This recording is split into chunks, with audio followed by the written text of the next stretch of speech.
அறுபடை வீடு திருப்பரங்குன்றம் முருகப்பெருமானின் அறுபடை வீடுகளில் முதலாவது படை வீடாகத் திகழ்வது திருப்பரங்குன்றம் ஸ்ரீ சுப்பிரமணிய சுவாமி திருக்கோயில். முருகப்பெருமான் தெய்வயானையை திருமணம் செய்து கொண்ட தலம்.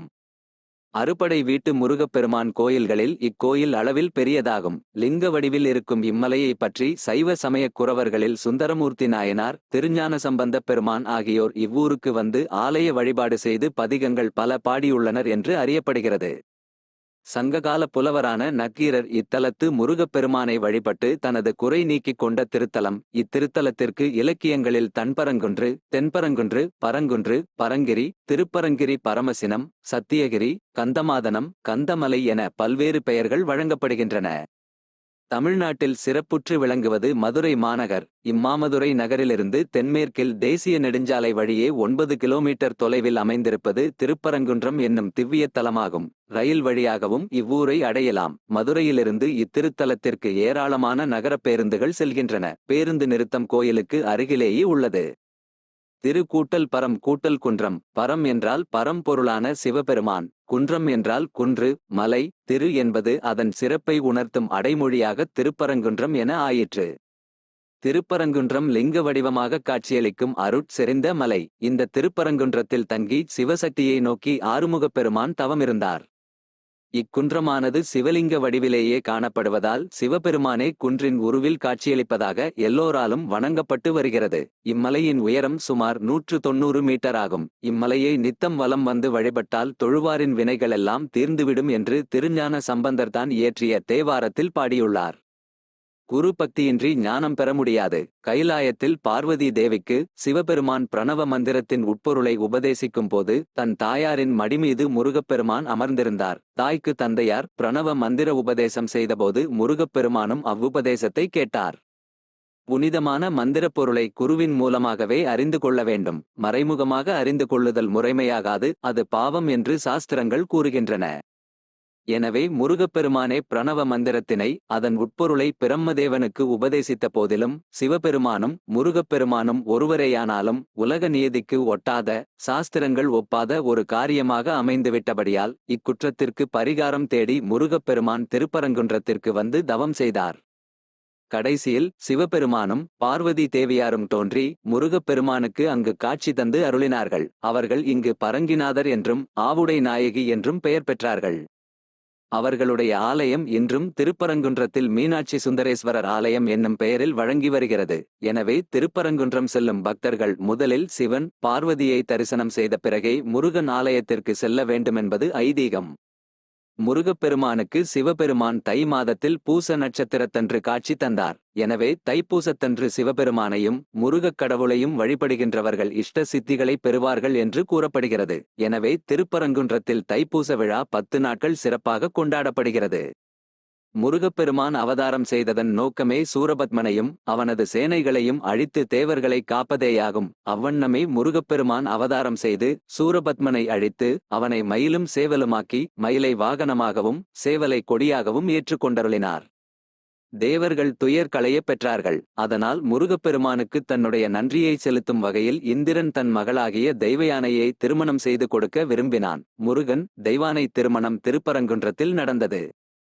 திருமண விழாவில் பிரம்மா விவாக காரியங்கள் நிகழ்த்த சூரிய சந்திரர்கள் ரத்ன தீபங்கள் தாங்கி நிற்க, பார்வதி பரமேஸ்வரர் பரமானந்தம் எய்தி நிற்க, இந்திரன் தெய்வயானையை தாரை வார்த்து கொடுக்க முருகப்பெருமான் தெய்வயானையை திருமணம் செய்து கொண்டதாக திருப்பரங்குன்ற புராணம் கூறுகிறது.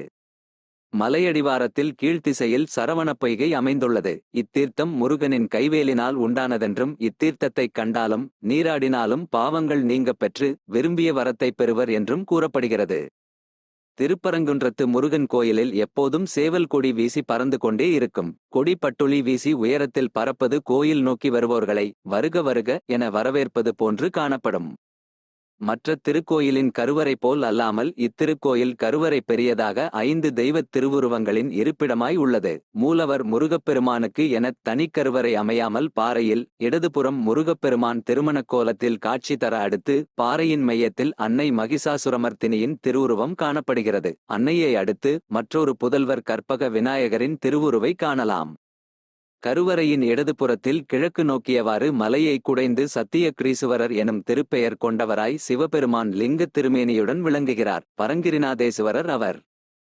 கருவறையின் வலது புறத்தே மேற்கு திசையை நோக்கியவாறு மலையை குடைந்து பவளக்கனிவாய் பெருமாளும் செதுக்கப்பட்டுள்ளனர். சைவ வைணவ வேறுபாடு இல்லாமல் கருவறையில் முருகப்பெருமானின் அன்னை, அண்ணல், அண்ணன், மால் என குடும்ப சமேதராய் விளங்கும் இத்திருக்கோலம் எங்கும் காண கிடைக்காத திருக்கோலம். முருகப்பெருமான் திருமணக் கோலத்தில் மணமகனாய் தெய்வயானையுடன் திருத்தோற்றம் கொண்டு விளங்குகிறார். இடது காலை மடித்து வலது காலை தொங்கவிட்டு அமர்ந்திருக்கிறார். அப்பெருமானின் வாகனங்களான யானை, ஆடு ஆகியவற்றின் வடிவங்களும் காவல் தேவதைகளின் வடிவங்களும் பாறையில் உள்ளன. இப்பெருமானின் திருமணக் கோலம் காண அனைத்து தெய்வங்களும் வந்து சூழ்ந்துள்ளவாறு கருவறை அமைந்துள்ளது. இடதுபுறம் தெய்வயானை, வலதுபுறம் நாரதர் காணப்படுகின்றனர். மூலவரை குடையினை குடைந்து உருவாக்கியுள்ளதால் மூலவருக்கு இத்திருக்கோயிலில் திருமுழுக்கு கிடையாது. எண்ணெய், புனுகு சாத்துதல் மட்டுமே உண்டு. மணக்கோலத்தில் மங்கையுடன் இருப்பவராதலால் பால், பன்னீர் அபிஷேகம் என எதுவும் மூலவருக்கு நடைபெறுவதில்லை. இங்கு வேலவனின் வேலுக்கு மட்டுமே எல்லாம் என்பது குறிப்பாகச் சுட்டிக்காட்டத்தக்கது.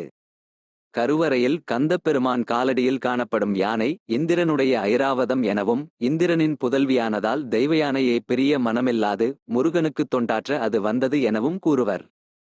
முருகப்பெருமானை அடுத்துள்ள திருவுரு அன்னை மகிஷாசுரமர்த்தினி. முருகனுக்கு வலப்புறம் பவளக்கனிவாய் பெருமாள் திருமகள் மதங்க முனிவருடன் இருக்கிறார். அவருடைய கருவறை வெளிப்புறச் சுவர்களில் ஆதிசேடன் மீது பார்க்கடலில் இருக்கும் பெருமாள், வராகமூர்த்தி முதலிய உருவங்கள் அமைந்துள்ளன. கருவறையில் முருகப்பெருமானை வழிபட்டு இடதுபுறம் உள்ள வாயில் வழியாக கீழே இறங்கினால் கீழ்ப்பகுதியில் குகைக்கோயில் ஒன்று அமைந்துள்ளது. அங்கே அன்னபூரணி உலக உயிர்களை உணவு அளித்து காக்கும் தெய்வம் தன் சுற்றுச்சார்பாளர்களுடன் தோற்றம் தருகிறாள். முருகப்பெருமான் தெய்வயானையை திருமணம் செய்து கொண்ட தலமாதலால் இத்தலத்தில் திருமணம் செய்து கொள்ளல் சிறப்பு என்று கருதப்படுகிறது. எனவே மணிவிழா நிகழ்த்த உரிய திருத்தலம். நெற்றிக் கண்ணை திறந்ததால் சிவனின் பார்வைப்பட்டு சரும நோய்க்கு ஆளான நக்கீரர் இத்தலத்து பெருமானை வழிபட்டு நோய் நீங்க பெற்றார். இக்கோயில் மற்றைய கோயில்களைப் போல திருச்சுற்று எனப்படும் பிரகாரம் என்பதே இல்லாத கோயில். மேலே ஏறிச் சென்று கொண்டிருக்க வேண்டியதுதான். கருவறை வலம், மூலவர் வலம், உற்சவர் வலம் வருதல் என்பது இத்திருக்கோயிலில் இயலாது. ஒரு நேர்கோட்டில் முருகா முருகா என்றவாறு செல்வது போல செல்லும்படியாக அமையப் பெற்றிருக்கிறது. இத்தலத்தில் அன்னதானம் செய்தால் செல்வம் பெருகி வாழ்வில் வளம் சேரும் என்பது அன்பர்களின் நம்பிக்கை. செவ்வாய்க்கிழமைகளில் முருகப் பெருமானை நினைந்து இல்லத்தில் தூய்மையாக தயிர் அன்னம் செய்து இங்கே கொண்டு வந்து ஏழை மக்களுக்கு வழங்குவதை பலரும் வழக்கமாக கொண்டுள்ளனர். தைப்பூசம், கார்த்திகை திருநாள், தெய்வயானையை மணந்து கொண்ட பங்குனி உத்திர நாள் மிகவும் சிறப்புடைய விழா நாட்கள். இத்தலத்து முருகப்பெருமான் சித்திரை மாதத்தில் மதுரையில் நடைபெறும் அன்னை மீனாட்சி திருக்கல்யாண விழா கோலம் காண மதுரை சென்று திரும்புகிறார். திருப்பரங்குன்றத்தில் உள்ள மற்றொரு குன்றான கூடுதட்டி பரம்பு எனும் குன்றின் மீது ஆண்டில் ஒருமுறை உற்சவமூர்த்தி சென்று விழாக்கோலம் காணுதலும் உண்டு. எனவே முருகப்பெருமான் தெய்வயானை திருமணம் நடைபெற்ற தலமாதலால் திருமணம் செய்வோர், மணிவிழா செய்வோர் மட்டுமின்றி எல்லோரும் வாழ்வில் ஒருமுறை எனும் தரிசிக்க வேண்டிய முக்கிய தலம் திருப்பரங்குன்றம் சுப்பிரமணிய சுவாமி திருக்கோயிலாகும். இக்கோயில் 8ஆம் நூற்றாண்டில் பாண்டியர்களால் கட்டப்பட்டதாக நம்பப்படுகிறது. இது பாறைகளை செதுக்கி ஒரே மலையால் கட்டப்பட்டது. இது அதன் ஒட்டுமொத்த காந்தத்தை அதிகரிக்கிறது. கதையின்படி அரக்க மன்னன் சூரபத்மனை வதம் செய்த பிறகு சொர்க்கத்தின் இளவரசியும் இந்திரனின் தெய்வீக மகளுமான தெய்வயானையை முருகன் மணந்த இடம். இதனாலேயே இந்த ஆலயம் திருமணத்திற்கு மிகவும் நம்பிக்கைக்குரிய தலமாக கருதப்படுகிறது. முருகப்பெருமானின் அருள் பொழிவதால் இங்கு திருமணம் செய்து கொள்ளும் தம்பதிகள் மகிழ்ச்சியான மற்றும் வளமான திருமண வாழ்க்கையை நடத்துவதாக நம்பப்படுகிறது. இந்த கோவிலை இந்து பக்தர்கள் மட்டுமின்றி பல்வேறு மத நம்பிக்கை கொண்டவர்களும் தரிசிக்கிறார்கள் என்பது குறிப்பிடத்தக்க அம்சமாகும். செகுந்தர் சன்னதியும் கோயிலுக்குள் உள்ளது. பல புராணங்கள் இக்கோயிலை முருகனுடன் தொடர்புபடுத்துகின்றன. செகுந்தர் முருகாவின் நண்பர்களில் ஒருவர் என்று பரவலாக நம்பப்படுகிறது. திருப்பரங்குன்றம் முருகன் ஒரு குகை கோயிலாகும். இது 6ஆம் நூற்றாண்டின் முற்பகுதியில் மாரவர்மன் சுந்தர பாண்டியன் என்ற மன்னனால் கட்டப்பட்டது. 6ஆம் நூற்றாண்டில் பாண்டியர்களின் ஆட்சி காலத்திற்கு பின்னோக்கி செல்லும் பாறை கட்டிடக்கலையில் கட்டப்பட்ட இக்கோயில் 16ஆம் நூற்றாண்டிலிருந்து நாயக்கர் காலத்து மண்டபங்களில் வாழ்க்கை அளவிலான சிற்பங்கள் நிறைந்தது. கலை செதுக்கப்பட்ட பல தூண்களை கொண்ட ஆஸ்தான மண்டபம் நுழைவாயிலில் உள்ள பெரிய 150 அடி உயர 7 அடுக்கு ராஜகோபுரத்திற்கு இட்டுச் செல்கிறது. கம்பத்தடி, அர்த்த மற்றும் மகா மண்டபங்கள் மற்றும் கருவறைக்கு செல்லும் 3 மண்டபங்கள் பல்வேறு உயரங்களில் அமைந்துள்ளன. சுப்பிரமணியர், துர்கை, விநாயகர், சிவன் மற்றும் விஷ்ணு ஆகியோரின் சன்னதிகளுக்கு செல்களைக் கொண்ட மிகப்பெரிய பாறை பலகை பிரதான ஆலயமாகும். அனைத்து சிலைகளும் பரங்குன்றம் பாறையின் சுவரில் செதுக்கப்பட்டுள்ளன. பரங்குன்றம் பாறையில் முருகனின் தந்தை பரங்கிரிநாதர் எனப்படும் சிவபெருமானும் ஆவுடையா நாயகி என்று அழைக்கப்படும் பெண் தெய்வமான பார்வதியும் ஆவலுடன் உள்ளனர். சிவனின் ஆனந்த நடனமான சிவ தாண்டவத்தை சித்தரிக்கும் ஸ்லைடு கருவறைக்கு வெளியே காணப்படுகிறது. இந்த அற்புதமான கலை துண்டுகள் பாண்டிய காலத்தைச் சேர்ந்தவை. உள்ளே சென்றால் பல்வேறு இந்து கடவுள்கள் மற்றும் இந்து தெய்வங்களின் சந்நிதிகளை காணலாம். இந்த கோவில் அதன் மத முக்கியத்துவத்திற்காக பக்தர்களை ஈர்ப்பது மட்டுமல்லாமல் அதன் கட்டிடக்கலை அழகுடன் பார்வையாளர்களை கவர்கிறது. அரக்க அரசனான சூரபத்மன் வீரமகேந்திரபுரி என்ற தீவுக்கோட்டையை ஆண்டு வந்தான். அவர் ஒரு அறிவார்ந்த அறிஞராகவும் காலங்காலமாக சிவ பக்தராகவும் இருந்தார். ஒருமுறை அவர் சிவனின் கவனத்தை ஈர்ப்பதற்காக கடுமையான தவத்தை தொடங்கினார். மேலும் அவர் வெற்றி பெற்றார். சூரபத்மனின் அபரிமிதமான பக்தியினாலும் விசுவாசத்தினாலும் கவரப்பட்ட சிவபெருமான் அவருக்கு பல வரங்களை வழங்கினார். சூரபத்மன் காலப்போக்கில் மேலும் மேலும் வலிமையானான். மேலும் அவனிடம் இருந்த அழியாத்தன்மையால் அவனது ஆணவம் ஆட்கொள்ள அதிக நேரம் இல்லை. பின்னர் சூரபத்மன் உலகையே பயமுறுத்த ஆரம்பித்தான். அவர் 3 உலகிலும் அழிவை உண்டாக்கினார். கண்ணில் பட்ட அனைவரையும் கைப்பற்றினார் மற்றும் எதிர்ப்பின் அறிகுறிகளை காட்டியவர்களை கொன்றார். தேவர்களின் அரசனான இந்திரனையும் சிறையில் அடைத்தான். இந்திரன் பின்னர் முருகனிடம் முறையிட்டார். அவர் தொடர்ந்த நீண்ட போரில் அசுர மன்னனை முடித்தார். முருகன் அசுர மன்னனை தோற்கடித்து தேவர்களை அடிமைத்தனத்தின் பிடியிலிருந்து வெற்றிகரமாக விடுவித்ததால் நன்றி செலுத்தும் வகையில் இந்திரனின் மகளான தெய்வயானியை முருகப்பெருமான் மணமுடித்ததாக புராணங்கள் கூறுகின்றன. சூரியன், சந்திரன் உட்பட பலர் கலந்து கொண்ட திருமணம் திருப்பரங்குன்றத்தில் நடந்தது. பின்னர் முருகப்பெருமான் தனது பெற்றோர்களான சிவன் மற்றும் பார்வதி ஆகியோரின் ஆசீர்வாதத்தை பெற்றார்.